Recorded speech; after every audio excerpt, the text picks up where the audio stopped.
আসসালামু আলাইকুম। আমার এই ছোট্ট চ্যানেলে আপনাদের সবাইকে স্বাগত। আজকে আমি আপনাদের সাথে শেয়ার করব নতুন কোনো রেসিপি নয়, খুবই পুরনো গ্রাম বাংলার ঐতিহ্যবাহী দুইটি রান্না। তো চলুন দেখে আসি। আমি নিয়ে নিয়েছি এখানে কিছু কই মাছ। এই কই মাছগুলো আমাদের নিজের পুকুরের মাছ। মাছগুলো ভালোভাবে কেটে ধুয়ে নিয়েছি। এখন রান্না করতে চলে যাব। এই কই মাছগুলো কিন্তু বেশ বড় সাইজের। দেখুন কত বড় বড়, একদম তাজা মাছ। এখন মাছগুলোতে সামান্য একটু লবণ আর সামান্য পরিমাণে হলুদ দিয়ে ভালোভাবে মেখে নিব।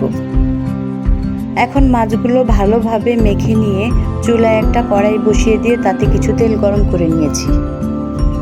এখন মাছগুলো একে একে কড়াইতে দিয়ে দিচ্ছি।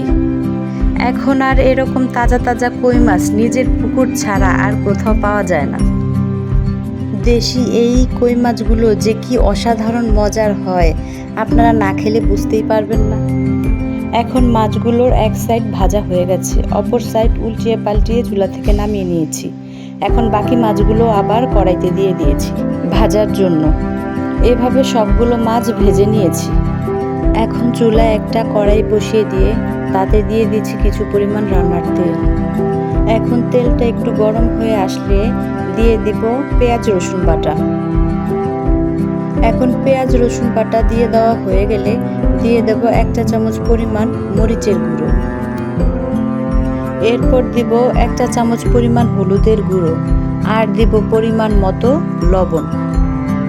এখন সবগুলো উপকরণ একসাথে নেড়েচেড়ে কিছুক্ষণ ভেজে নিতে হবে, যাতে পেঁয়াজের কাঁচা গন্ধটা চলে যায়।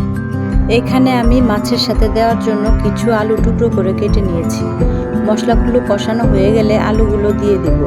এখন ভালোভাবে আলুগুলিও কিছুক্ষণ কষিয়ে নিব। আলুগুলো কষানোর জন্য একটা ঢাকনা দিয়ে ঢেকে রাখবো, যাতে ভালোভাবে কষে যায়। আলুগুলো ভালোভাবে কষানো হয়ে গেলে এখন দিয়ে দেব পরিমাণ মতো কিছুটা পানি। আলুগুলো সামান্য একটু নেড়ে চেড়ে একটা ঢাকনা দিয়ে ঢেকে রাখবো কিছুক্ষণ, যাতে আলুগুলো অর্ধেক সিদ্ধ হয়ে যায়। এখন আলুগুলো হালকা সিদ্ধ হয়ে আসলে এখন দিয়ে দেব তরকারিতে ভেজে রাখা কই মাছগুলো। সবগুলো মাছ তরকারিতে দেয়া হয়ে গেলে এখন একটা ঢাকনার সাহায্যে ঢেকে ভালোভাবে তরকারিটা সিদ্ধ করে নিব, যাতে আলু আর মাছটা ভালোভাবে সিদ্ধ হয়ে যায়। এখন মাছগুলো ভালোভাবে সিদ্ধ হওয়ার জন্য কিছুক্ষণ অপেক্ষা করতে হবে। এখন এই পর্যায়ে তরকারিটা ভালোভাবে সিদ্ধ হয়ে গেছে আর তরকারির ঝোলটাও ঠিকঠাক আছে। এখন আমি আগে থেকে কিছু ধনিয়া পাতা কুচি করে নিয়েছি। সেই ধনিয়া পাতাগুলো তরকারিতে ছিটিয়ে দিব। ধনিয়া পাতা দিয়ে তরকারিটা কিছুক্ষণ 1 মিনিটের মতন চুলার উপরে রাখবো। তারপরে তরকারিটা এখন হয়ে গেছে, নামিয়ে ফেলবো। এখন চুলা থেকে তরকারিটা নামিয়ে অন্য একটা পাত্রে ঢেলে নিয়েছি। এই তো তৈরি হয়ে গেল কই মাছের আলু দিয়ে পাতলা ঝোল। এখন দেখতেই পাচ্ছেন তরকারিটার ফাইনাল লুক। রেসিপিটা আপনাদের কাছে কেমন লেগেছে কমেন্ট করে জানাবেন। এখন আমরা চলে এসেছি অন্য আরেকটা রেসিপিতে। এই রেসিপিটাও অনেক আগের গ্রাম বাংলার পুরানো রেসিপি। এই রেসিপিটাও তৈরি করব কই মাছ দিয়ে। এখানে আমি একটা চাল কুমড়ো নিয়েছি।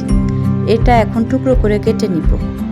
এখন এটাকে টুকরো করে নেওয়া হয়ে গেছে। এখানে আমি আগে থেকে কিছু কই মাছ কেটে ধুয়ে নিয়েছি। এখন মাছগুলো একে একে ভেজে নিব। এই মাছগুলো কিন্তু আমাদের নিজেদের পুকুরের মাছ, খুব মজাদার আর সুস্বাদু, আর দেখতেও বেশ বড় বড় আর লোভনীয় লাগছে। এখানে আমি সবগুলো মাছ ভেজে নিয়েছি। এখন চুলা থেকে নামিয়ে ফেলব। এখন চুলায় একটা কড়াই বসিয়ে তাতে সামান্য পরিমাণ পানি দিয়ে চাল কুমড়োগুলো একটু হালকাভাবে সিদ্ধ করে নেব, যাতে কুমড়োর কাঁচা গন্ধটা না আসে। চাল কুমড়োটা সিদ্ধ করে নিয়েছি। এখন কড়াইতে একটু তেল দিয়ে পেঁয়াজ রসুন দিয়ে এগুলো ভালোভাবে কষিয়ে নিব। এখন দিয়ে দিচ্ছি 1 চা চামচ পরিমাণ হলুদ গুঁড়ো, 1 চা চামচ পরিমাণ মরিচ গুঁড়ো আর দিয়ে দেব পরিমাণ মতো লবণ। এখন সবগুলো উপকরণ একসাথে ভালোভাবে নেড়েচেড়ে কাঁচা গন্ধটা যাওয়া পর্যন্ত ভেজে নিতে হবে। এখন এই পর্যায়ে মশলাগুলো ভাজা হয়ে গেলে দিয়ে দেব সামান্য পরিমাণে পানি। পানি দেওয়া হয়ে গেলে মশলাগুলো আরও কিছুক্ষণ ভালোভাবে কষিয়ে নিতে হবে। মশলাগুলো কষানো হয়ে গেলে দিয়ে দিয়েছি সিদ্ধ করে রাখা চাল কুমড়াগুলো। এখন চাল কুমড়াগুলো আরও কিছুক্ষণ কষিয়ে নিব। আপনারা যদি এই রেসিপিটা কেউ খেয়ে থাকেন বা আপনাদের কাছে যদি এই রেসিপিটা ভালো লেগে থাকে তাহলে লাইক এবং শেয়ার করে দেবেন। রেসিপিটা আপনাদের কাছে কেমন লেগেছে কমেন্ট করে জানাবেন। এইরকম আরও নিত্য নতুন ভিডিও পেতে চ্যানেলটি সাবস্ক্রাইব করে চ্যানেলের সঙ্গেই থাকুন। চাল কুমড়োটা ভালোভাবে কষানো হয়ে গেলে এখন দিয়ে দিয়েছি পরিমাণ মতো পানি, যাতে চাল কুমড়োটা ভালোভাবে সিদ্ধ হয়ে যায়। তরকারিটা ভালোভাবে সিদ্ধ হয়ে এসেছে। এখন দিয়ে দেব ভেজে রাখা কই মাছগুলো। মাছগুলো তরকারিতে দিয়ে দেওয়া হয়ে গেলে সামান্য একটু নেড়ে চেড়ে আবারও ঢেকে রাখবো মাছগুলো ভালোভাবে সিদ্ধ হওয়ার জন্য। এখন তরকারিটা ভালোভাবে সিদ্ধ হয়ে গেছে, তরকারিটা ঠিকঠাকভাবে হয়ে গেছে। এখন দিয়ে দেব আগে থেকে কুচি করে রাখা কিছু ধনিয়া পাতা।